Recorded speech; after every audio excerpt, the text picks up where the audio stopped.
म्हणाल ती पैस मी म्हणजे राजकारण सोडा, मी सोलापूर सोडून देईन, मी परत सोलापूरला येणारच नाही.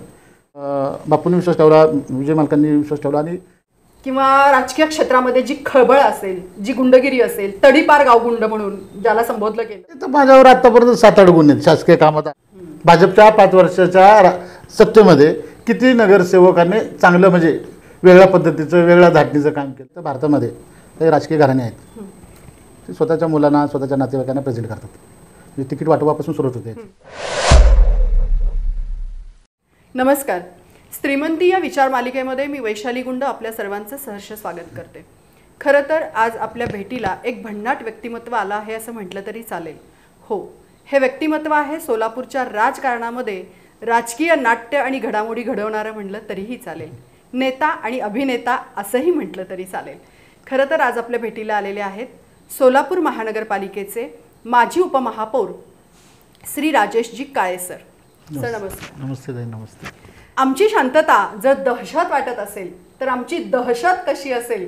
मला खरं तर असं म्हणायचं की गुंड नाव आमचं आहे, पण राजकीय भाईगिरी, दादागिरी किंवा राजकीय क्षेत्रामध्ये जी खळबळ असेल, जी गुंडगिरी असेल, तडीपार गावगुंड म्हणून ज्याला संबोधलं गेलं, श्री राजेश काळे हे कसे आहेत?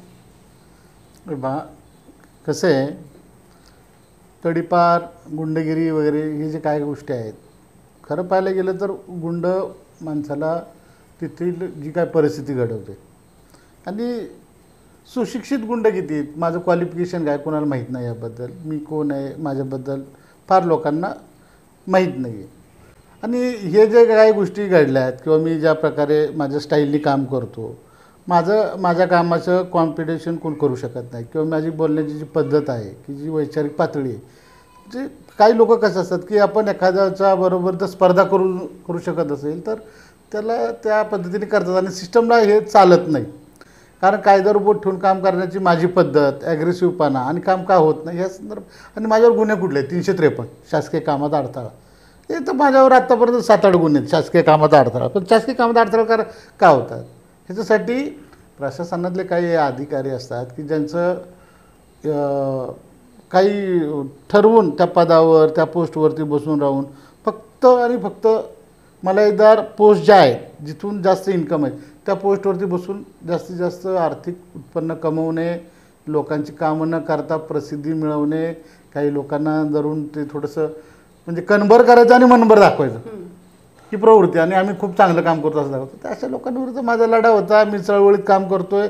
मी स्वतः आदिवासी संघटना आहे माझी स्वतःची, आणि महाराष्ट्रात आमच्या संघटनेचं खूप चांगलं काम आहे. मग ते का नाही मला गुंड समजा. आणि बरेच IAS-IPS अधिकारी माझे मित्र आहेत, ते का नाही मला गुंड समजत. आणि माझे जे माझ्याबरोबरची जी लोक आहेत, विचारवंत आहेत, साहित्यिक आहेत, क्रीडा क्षेत्रातले आहेत, उद्योगपती आहेत, हे मला कधीच नाही ते हसतात. उलटं मला असं कोणतरी हे म्हणल्यानंतर ते बनवलेलं आहे. मला त्याच्याविषयी लोक काय म्हणतात मला अजिबात त्याच्याशी देणं घेणं. उलट त्यांनी असंच म्हणत राहू, मला अशीच प्रसिद्धी देत राहू.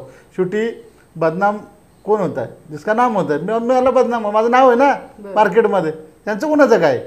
किती नगरसेवकाचं नाव आहे सांगा, किती नगरसेवक महापालिका चालवतात, किती लोकांना बजेट नगरसेवकांना बजेट माहिती आहे, किती लोकांना फंड्स कसे नेतात कसे पळवतात काय माहिती आहेत, कशा बाकीच्या इतर योजनेतून फंड्स उपलब्ध कुणाला माहिती आहे सांगा मला, किती टक्के लोकांना माहिती आहे.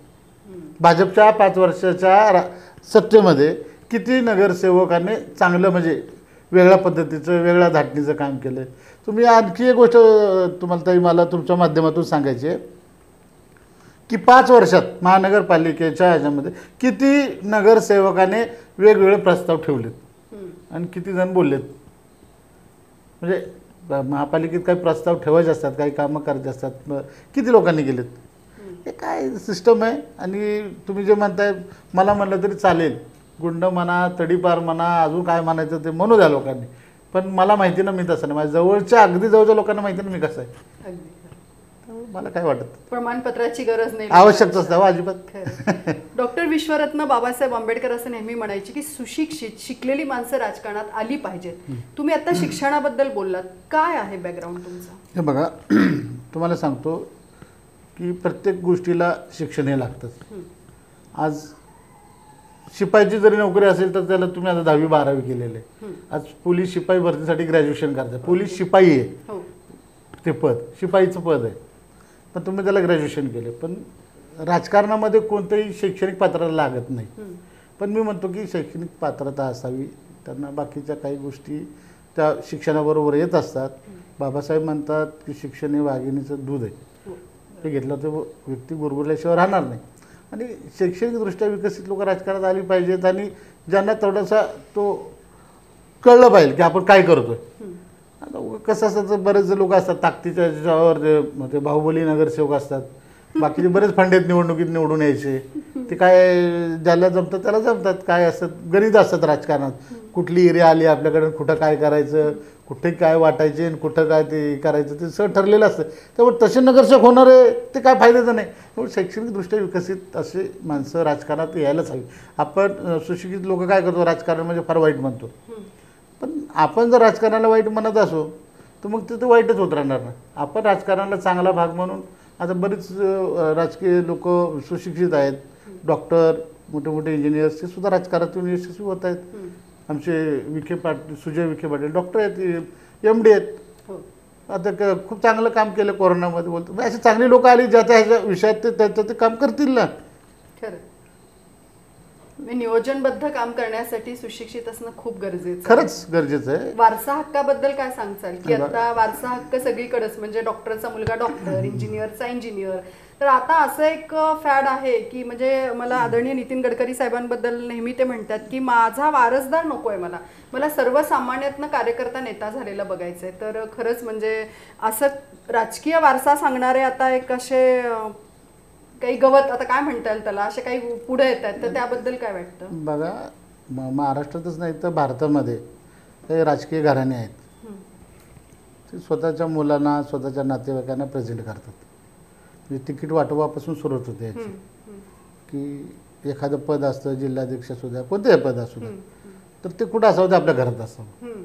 रिझर्वेशन पडलं, लेडीज पडलं की तिथं निवडणुकीपुरतं घरच्यांना बायकोला उभा करायचं आणि आपण स्वतः करायचं, सगळं चालवायचं. म्हणजे गावकीचं इलेक्शन असतं, सरपंच पद महिलांना पडलं तर पुरुष चालवतात. आता आमच्या महापालिकेमध्ये सुद्धा 50% आरक्षण होतं महिलांना, तर त्यांचं पतिराज हे चालूच होतं की महिला आपल्या त्या त्या तेवढ्या पुरतंच लिमिटेड हे होतं. आता काही महिला त्याला अपवाद असू शकतील, ते रेअर आहे. पण तुम्ही जे म्हणताय की ही जी पद्धत आहे की बाबा चांगला हुशार माणूस राजकारणात यायला पाहिजे, पण ही फार मोठी स्पर्धा असते. त्याला काय आर्थिक निकष असतात, परत त्यांना जी यंत्रणा असते ती वडिलोपार्जित त्यांना मिळते, आणि राजकारणात यंत्रणा महत्त्वाची. आता ह्या गोष्टी सगळीकडेच चालू आहेत की एका घरात 2 आमदार, 2 मंत्री किंवा 2 पदं हे चालूच आहेत. पण ते नसायला पाहिजे. सर्वसामान्य व्यक्तीला ते पद मिळालं पाहिजे, आणि ह्याच्यामुळे काय होईल की चांगल्या क्वालिटीचं राजकारण तुम्हाला बघायला मिळेल. पण मला नाही वाटत की कार्यकर्त्याला मोठं करावं असं, म्हणजे कुणाचं म्हणजे खरंच मनापासून असेल.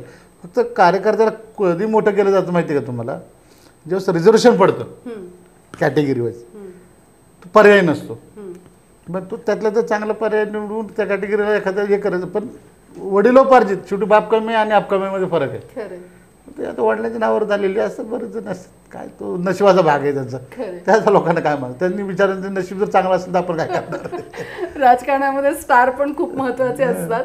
आणि मला बऱ्याच ठिकाणी मी जाते तेव्हा मला काही मुलं मुली म्हणतात की ताई आम्हाला तुमच्यासारखं बनायचं आहे, राजकारणात यायचं आहे. तर मी त्यांना नेहमी असं सांगते की राजकीय कार्यकर्ते बनण्यापेक्षा तुम्ही घरचे करते धरते व्हा, हे खूप महत्त्वाचं आहे. आणि असा सल्ला मी सगळ्यांना नेहमी देते. चांगली माणसं राजकारणात आली पाहिजेत, हे जरी खरं असलं तरी साम दाम दंडभेद याच्यावरच ते राजकारणामध्ये चालू शकतात, असं म्हणायचं असेल तुम्हाला कदाचित. 100% तुम्ही फर्स्ट लॉटमध्ये निवडून आलात आणि लगेच उपमहापौर झालात, पण उपमहापौर हे पद शापित आहे असं म्हटलं जातं, काय? तसं पाहायला गेलं तर तुम्ही म्हणताय त्यामध्ये तथ्य असेलही. आता माझ्या बाबतीत जर म्हणायला गेलं की मी पहिल्या टर्मला माझी जी निवडणूक झाली ती माझी आमदाराच्या म्हणजे मुलाविरुद्ध झाली. आणि लोक म्हणत होते की मी ज्या समाजातून आलो आहे, ज्या कॅटेगरीतून आलो आहे, की त्याची फार इथं मतं नसताना की इथं ते तुम्ही निवडून येऊ शकणार नाही, किंवा बरंच माझ्याविरुद्ध अपप्रचारही झाले, किंवा बाबा पण ते जवळच्या लोकांना आणि पक्षालाही वाटलं की मला उमेदवारी द्यावी. पार्टीने मला उमेदवारी दिल्यानंतर मी सर्वात जास्त मतांनी निवडून आलो. ॲक्च्युली कसं असतं आहे ताई की ओपन कॅटेगरीमधले जे मतं असतात जो म्हणजे तुमच्या पॅनलमध्ये तर त्याला सर्वाधिक मतं असतात आणि त्याच्या जीवावरती कॅटेगरीतला माणूस निवडून येत असतो. म्हणजे आम्ही ग्रामपंचायतचे जर इलेक्शन पाहिलं आहे तर त्याच्यामध्ये कसं असतं की कॅटेगरीतल्या माणसाला नाममात्र असो पण ते त्याला निवडून आणायचं असतं ती गरज असते. ते गरजेनुसार त्यांना निवडून आणलं जातं. पण माझ्या प्रभागामध्ये उलटे झालं. माझ्या प्रभागामध्ये उलटं असं झालं की जी प्रचार यंत्रणा ज्या पद्धतीने राबवली गेली किंवा काय गेली आणि दुर्दैवाची गोष्ट अशी की ज्यावेळेस 9 फेब्रुवारीला प्रचार सुरू झाला 12 फेब्रुवारीला माझे वडील वारले त्या दिवशी म्हणजे 3 दिवसांनी आणि मी 4-5 दिवस घरात होतो. आपल्या संस्कृतीप्रमाणे प्रचाराला जातं पण लोकांना विश्वास होता. लोकांनी खूप मतांनी मला निवडून दिलं आणि एक आमदाराच्या मुलाविरुद्ध ज्याचं माझ्या वडिलांची तशी तर काहीच नाही. माझे वडील रेल्वेतले कर्मचारी तर त्या निवडणुकीमध्ये त्यांच्याकडे यंत्रणा असताना सुद्धा मी निवडून आलो. त्यांच्या शैक्षणिक संस्था बाकी जे काय असेल ते सगळं आर्थिक निकष आहे ते सगळं सरस असताना तर मी निवडून आलो. आणि पहिल्या 2.5 वर्षांनंतर मी ज्या पद्धतीने काम केलं पक्षाने विश्वास ठेवला, बापूंनी विश्वास ठेवला, विजय मालकांनी विश्वास ठेवला आणि मला उपमहापौरपद दिलं. कारण त्यावेळेस स्टँडिंग चेअरमनपद हे कोर्टात होतं. आता उपमहापौर गेल्यानंतर ते शापित लोक म्हणत होते की बाबा एकदा उपमहापौर झालं की महापालिकेत येत नाही की त्याला ते पडणार किंवा त्याच्या मागे काहीतरी मग माझं ते का तर शासकीय कामात अडथळा वगैरे ते झाला आहे गुन्हे दाखल झाला हा विषय भाग जर सोडला किंवा माझ्या मागं बाकीचे काही षडयंत्र वगैरे झाली तर मला खरं पाहायला गेलं तुम्हाला तरी सांगतो तर जवळच्या लोकांकडून धोका जास्त असतो. त्या पद्धतीने जवळच्या लोकांनीच कुरघोड्या करून राजकारण करून मला ते बदनाम करायचा प्रयत्न केला.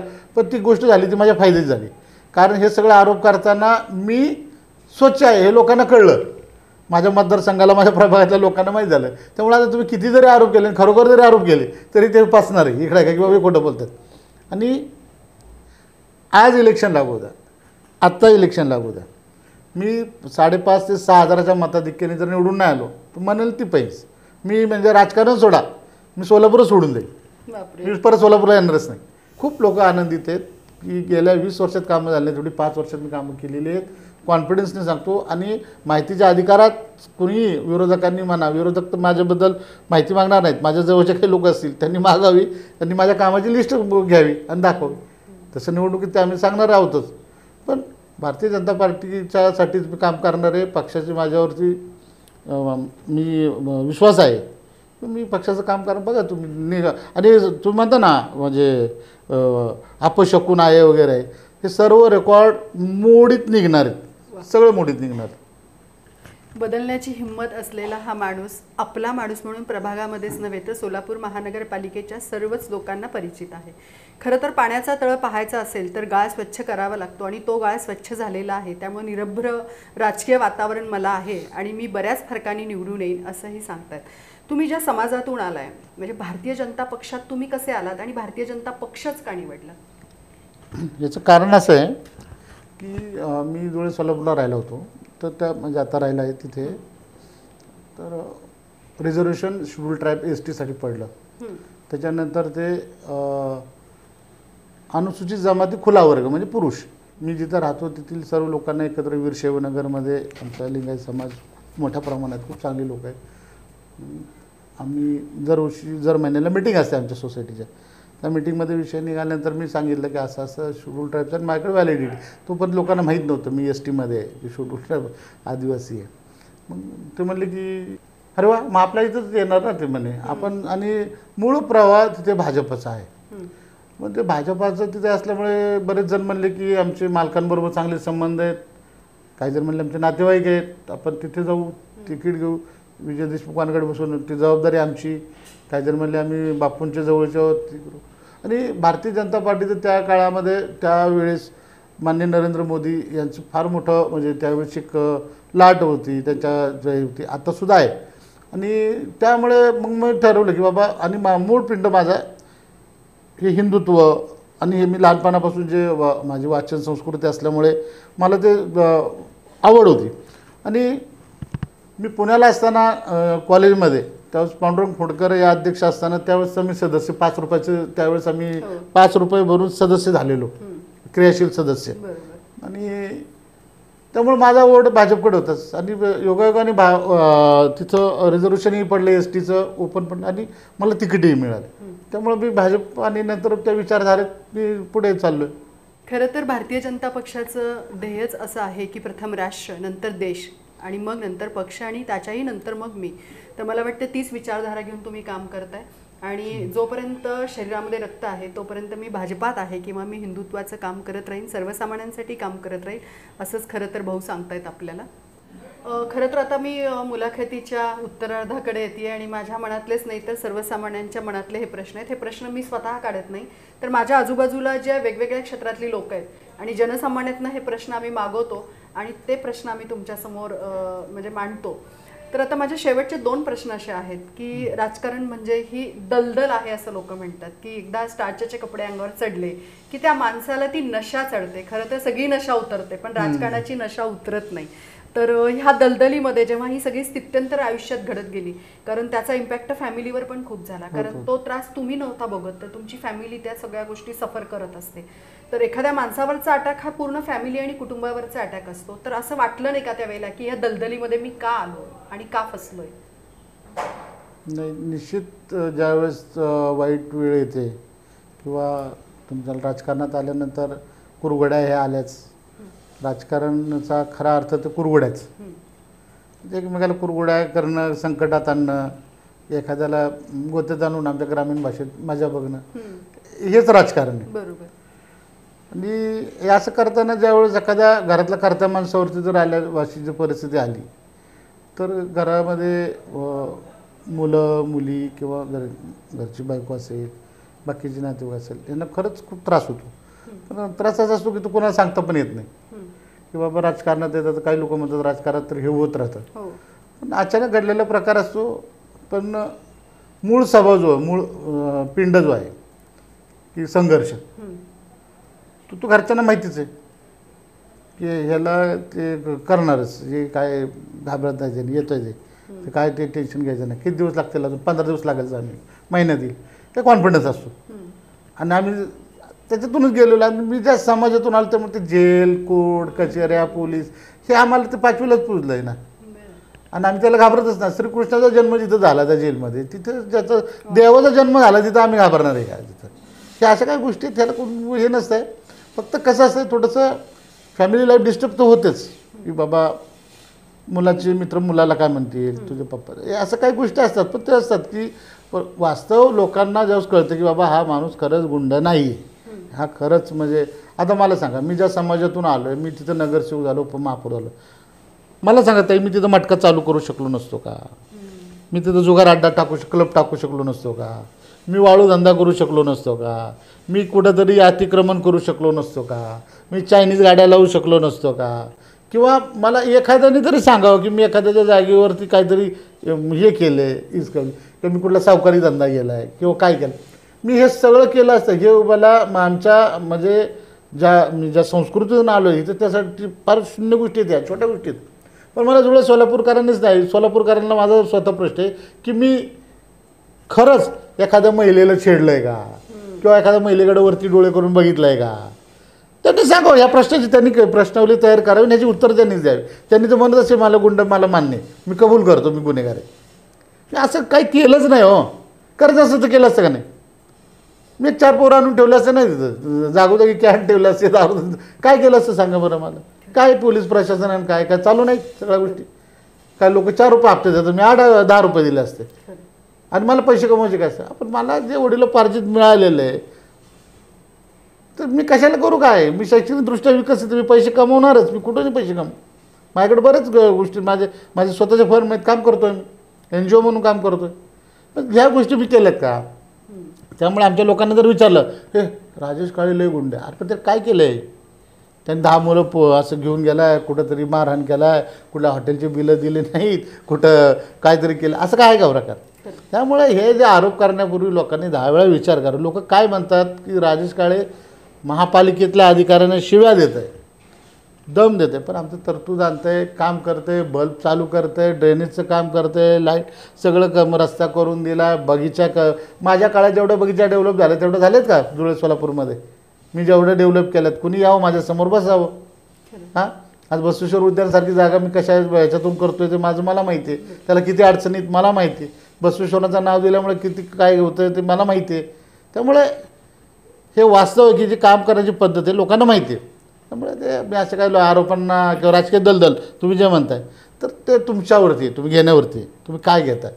तुम्हाला जर सकारात्मक दृष्टिकोन ठेवून जर काम करायचं असेल तर राजकारणासारखं चांगलं हेच नाही आहे, याचं तोडच नाही. तर तुम्ही खूप चांगले निर्णय घेऊ शकता, खूप लोकांचं सुधार करू शकता, तुम्ही त्यांच्यामध्ये परिवर्तन करू शकता, त्यांचं सगळं डेव्हलपमेंट करू शकता. चांगलं काय करायचं असतं राजकारणात येणं केव्हाही चांगलं. खरं कुछ दाग अच्छे होते असं म्हणायला काही बेहतरीन हरकत होते कुछ.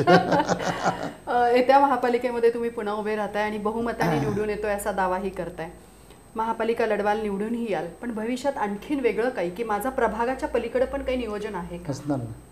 हे बघा विजन असतं जे विकासाची ब्ल्यू प्रिंट म्हणतो आपण, ते असायलाच हवी. राजकारणात तुम्ही काय घेऊन येत आहे हे पण महत्त्वाचं आहे. सभागृहामध्ये एखाद्या विषय असतो, टॅक्सचा विषय असतो, बाकीचे नागरी सुविधाबद्दल असतील, ह्या गोष्टी तर होतच राहतात.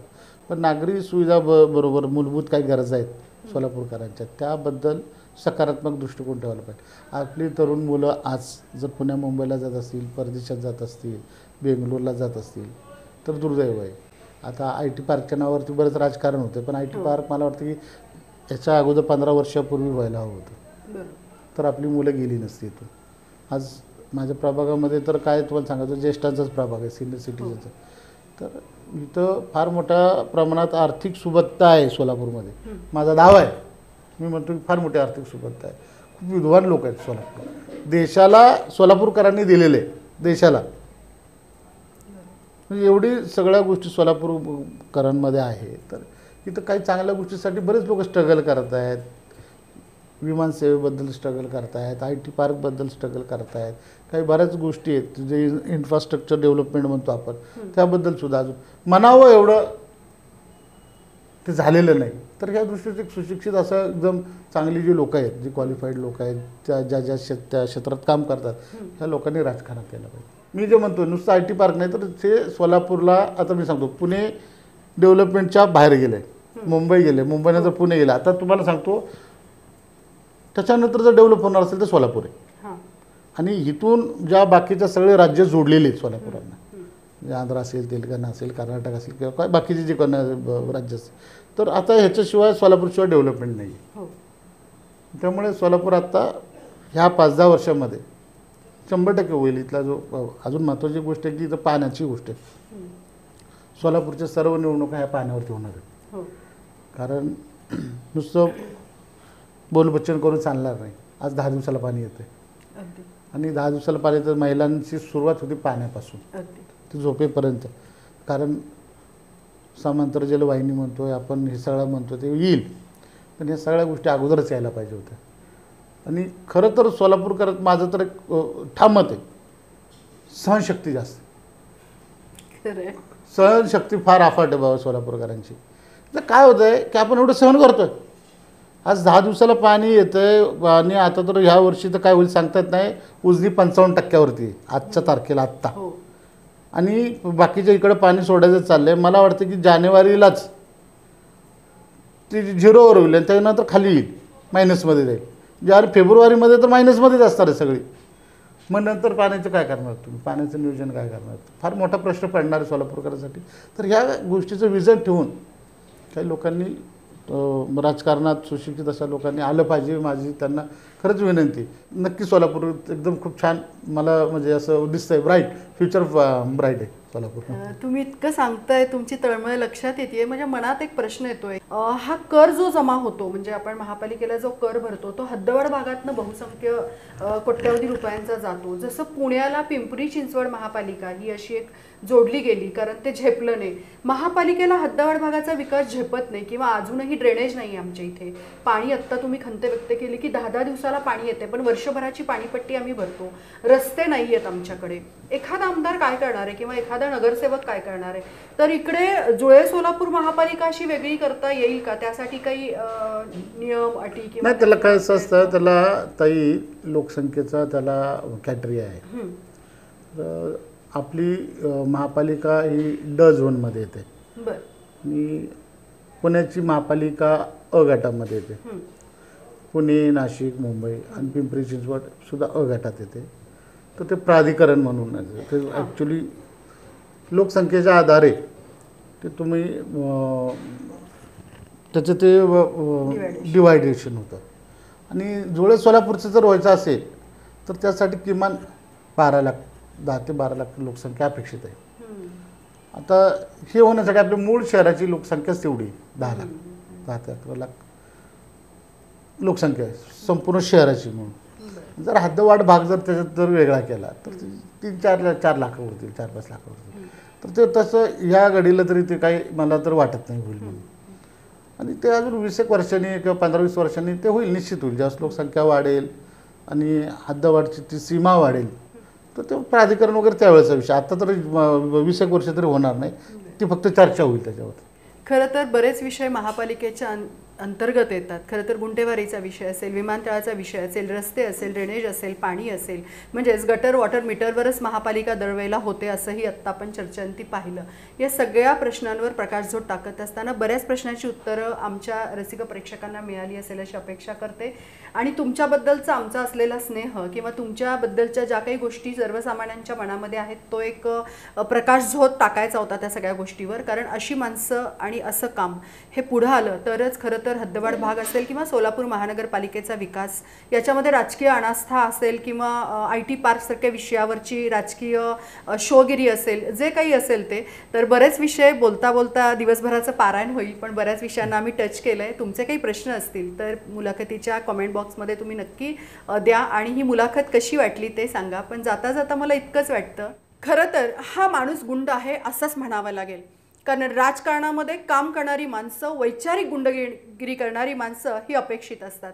जिथे जिथे अन्याय होतो त्या अन्यायाला वाचा फोडण्यासाठी, आपले प्रश्न मांडण्यासाठी, आपले प्रश्न मांडून ते सोडवण्यासाठी ही गुंडगिरी खूप महत्त्वाची असते. हे सर्वसामान्यांचं काम नाही, हे मला वाटतं राजेश भाऊंचंच काम आहे. आणि म्हणून मी असं म्हणते की हे राजकीय गुंड आहेत. भाऊ धन्यवाद. धन्यवाद. थँक्यू ताई.